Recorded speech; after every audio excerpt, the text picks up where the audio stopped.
திருவிழா கதை. மதுரை சித்திரை திருவிழா என்பது தமிழகத்தின் முக்கியமான திருவிழாக்களில் ஒன்றாகும். இது ஆண்டுதோறும் ஏப்ரல் மே மாதங்களில் நடைபெறுகிறது. இந்த திருவிழா 2 முக்கிய நிகழ்வுகளை அடிப்படையாக கொண்டது. மீனாட்சி அம்மனின் திருமணம், மீனாட்சி திருக்கல்யாணம். அழகர் வைகை ஆற்றில் இறங்கும் நிகழ்வு அழகர் திருவிழா.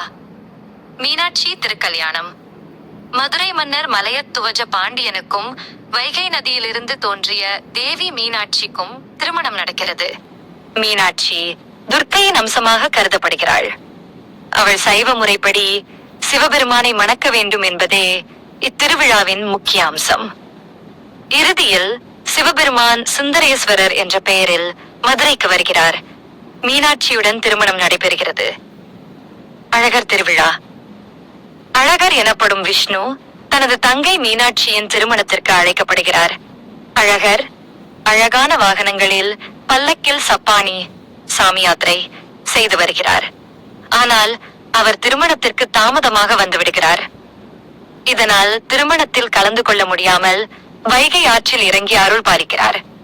இதுதான் அழகர் வைகை ஆற்றில் இறங்குவது எனப்படும் பிரசித்தி பெற்ற நிகழ்வு. இந்த திருவிழா 15 நாட்கள் வரை கொண்டாடப்படுகிறது.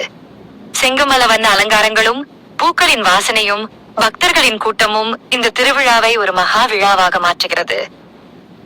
இந்த வீடியோ பிடித்திருந்தால் லைக், சப்ஸ்கிரைப் பண்ணுங்க.